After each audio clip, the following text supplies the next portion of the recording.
Hello there, I'm the Broadcast Ninja, and I'm back with another Sam Broadcaster gem for you.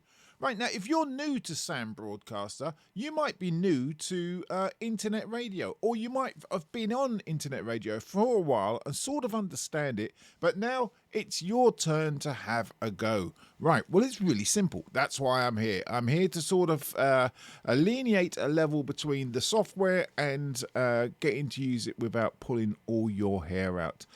Now, there is other softwares out there. I also use Playout One. That's a great software. But Sam Broadcaster is one I've used from pretty much the beginning. And I always seem to go back to it. Even when I DJ live gigs, I find myself using Sam Broadcaster as my playout software. So anyhow, let's get into today's Sam Broadcaster, and I want to talk to you today all about categories. Yes, let's have a look at the screen. Now, over here we can see the screen, and over here, oh no, you can't see it until I come over here. Over here, you can see where it says categories. See, you got playlists. If you set yours up as I did in the window which is called playlists, if I go here and take out the playlist window, playlist there, you'll see it disappear, and come back and put the playlist window there. Playlist, it comes back. Right. Well, here you can see the categories. Okay. Well, what I want to do is talk about structuring your music. Now, it's very important to, if you're going to have a radio station which is automated online, for it to do it without you I mean, if you have the time to sit in front of your screen and click all the buttons all day, every day, then fantastic, well done. But if you, like most of us, have to chase the pound note to earn a living, to enable us to have lovely products in order to bring a hobby like this to the forefront, then you need some form of automation. You need it to sort of get on with it itself. Well, it can't get on with it itself without you sort of, first of all, making a few ground rules, okay? And that's where we are now.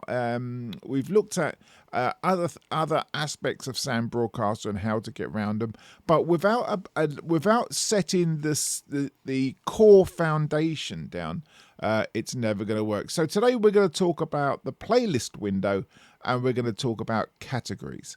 Now, as we can see here, when you first install Sam Broadcaster in its default setting, and you set up your windows as you feel you want to, you won't find most of these content folders you see down here will be there, but there will just be nothing inside them. Now, the one I'm going to talk about today is the music folder, okay? Because the same thing works for the sound effects folder, station IDs, jingles, promos. You can call it whatever you want to call it. It's your station. That's down to you. But the tree, the structure of the station, is the important part.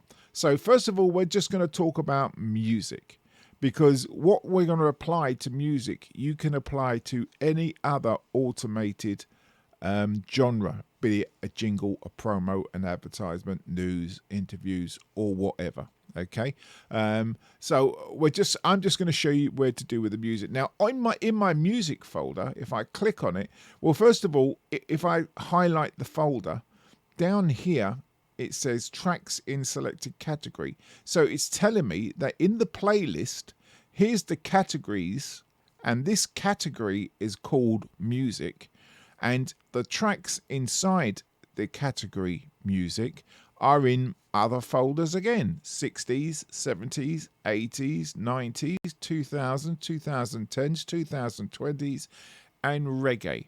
This isn't a fully working station. The folders you see here are only here for these demonstrating purposes.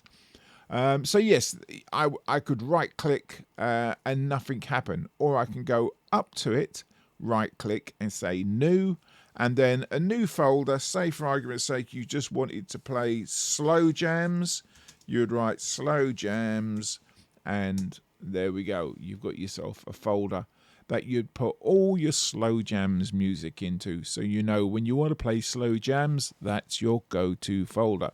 So if we look at 60s, we can see down here, there's a selection of 60s gems in there. 70s, pretty much the same. 80s, pretty much the same. I could go on forever. But why would you do that, Mario? Why would you set your music into different folders? Well, number one, it's great to stay tidy.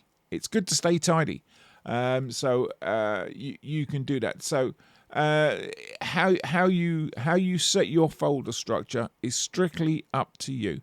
That my only thing to say is, however you do your folder structure, make sure you remember how it's done. Because later on down the line, we're going to rely on this information for what's called clock wheels. Okay? And a clock wheel is you setting up an automated structure in the station to get on with playing different bits of music at different times from these folders. Okay? So you need to know where it is in order for you to play it. And it is type and case sensitive. I'll go into that on the next video, which is called Clock Wheels. I hope you could join me with that. That is how to set up your playlists in the right order. Remember, here is music, 60s, 70s. You can see how I've categorized the music.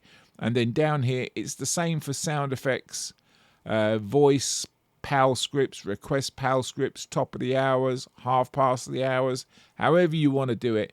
If you structure it all correctly inside the categories list, then when you need to pull up a PAL script in order to run an automation, it will be plain sailing, because you'll know exactly where to go for that piece of information.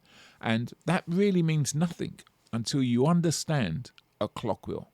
And that's what we'll be doing next. Clock wheels.